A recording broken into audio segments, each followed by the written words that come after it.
Shalom à vous tous que nous suivez de partout. N'est-ce pas qu'il y a de multitudes de raisons pour lesquelles nous devons dire merci à Dieu? Seigneur, merci pour tout ce que tu fais pour nous, gratuitement, sans aucun mérite. Et nous ne voulons pas le prendre pour acquis, nous reconnaissons que c'est ta grâce, ta bonté et ton amour envers nous. Amen. Au sein des ténèbres qui couvraient l'abîme, retentit la voix du Créateur, que la lumière soit. Et la lumière fut. L'idée de lumière qui existait d'abord dans la pensée de Dieu a été formée par sa parole. Et ayant vu que cela était bon, il la sépara d'avec les ténèbres. La tradition juive nous donne un premier éclairage en distinguant dans les récits de la création deux types de lumière. Il y a la lumière spirituelle ainsi que la lumière physique. La lumière dont Dieu a ordonné d'apparaître, c'est celle que nous recevons lors de la nouvelle naissance pour éclairer les mondes. C'est au verset 3 justement de la Genèse que Dieu a créé la lumière spirituelle. Et après celle-là, au verset 14 maintenant, il crée le lumineux, c'est-à-dire le soleil, la lune et les étoiles ont été créés le quatrième jour pour séparer les jours d'avec la nuit, pour éclairer la terre et pour marquer les époques, les jours ainsi que les années. La lumière et l'obscurité sont des symboles dans la Bible. Elles sont souvent utilisées comme des allégories du bien et du mal ou de la vérité et de l'ignorance. Et chacun a des aspects. Premièrement, l'aspect intellectuel et deuxièmement, l'aspect moral. Intellectuellement, la lumière fait référence à la vérité.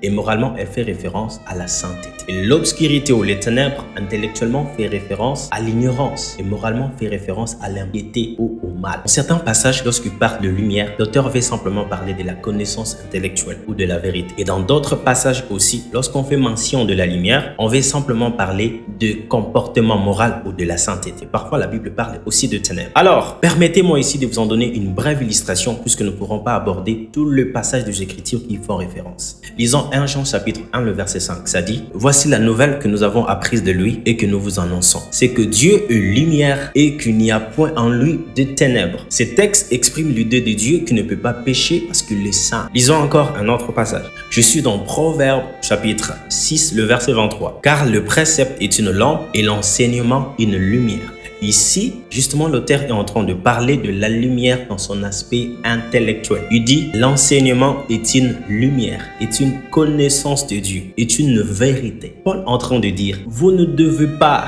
marcher comme des païens. Ils ont l'intelligence obscurcie, aveuglée. Ils sont étrangers à la vie de Dieu à cause de l'ignorance qui est en eux, à cause de ténèbres.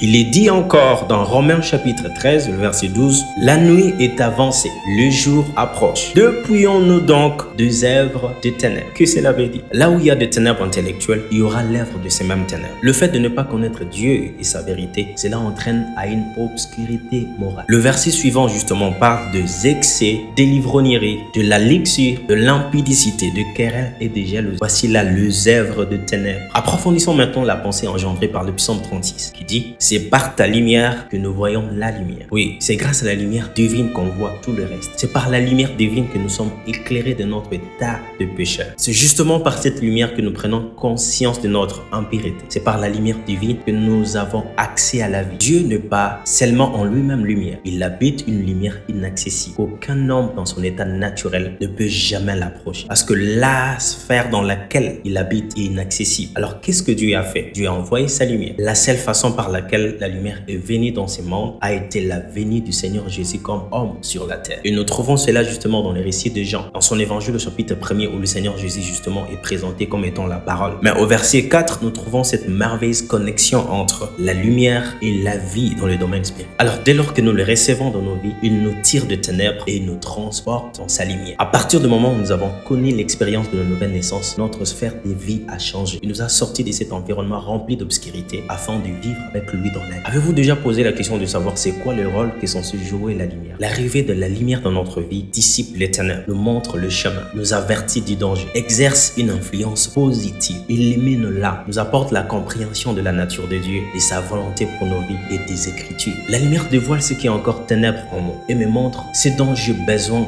de mettre en ordre dans la lumière me donne mon identité. La lumière expose ce qui est caché dans les ténèbres et montre les choses telles qu'elles sont réelles. Car sans elle, on ne peut pas voir les chaos qui règnent encore dans nos vies. Si vous avez déjà reçu Jésus dans votre vie, sachez que vous avez déjà salué. Si vous n'avez pas encore connu cette expérience, vous n'avez pas encore une relation personnelle avec Jésus, vous n'avez pas encore réussi sa lumière, voici l'opportunité pour vous d'inviter Jésus dans votre vie et de permettre à sa présence lumineuse de chasser toutes les ténèbres de votre vie. Et tu peux juste faire cette prière après moi. Seigneur Jésus, je viens à tes pieds, car il est écrit que tu ne mettras pas dehors ce qui vient en toi. Avec tout mon cœur, je viens te demander pardon. Je reconnais mes fautes. J'ai compris que j'étais très loin de toi. Maintenant, je vais avoir une relation personnelle avec toi et entrer en alliance avec toi. Merci de m'accueillir dans ta présence. Merci de faire de moi une nouvelle créature et de pardonner mes péchés dans le nom de Jésus. Amen. Sache que tu es sauvé. Tu fais partie maintenant de la famille de Dieu. Et maintenant, tu es notre frère et nous t'accueillons avec joie. Je sais qu'au ciel maintenant, il y a une fête justement pour toi. Allez, nous bénissons le Seigneur pour ta vie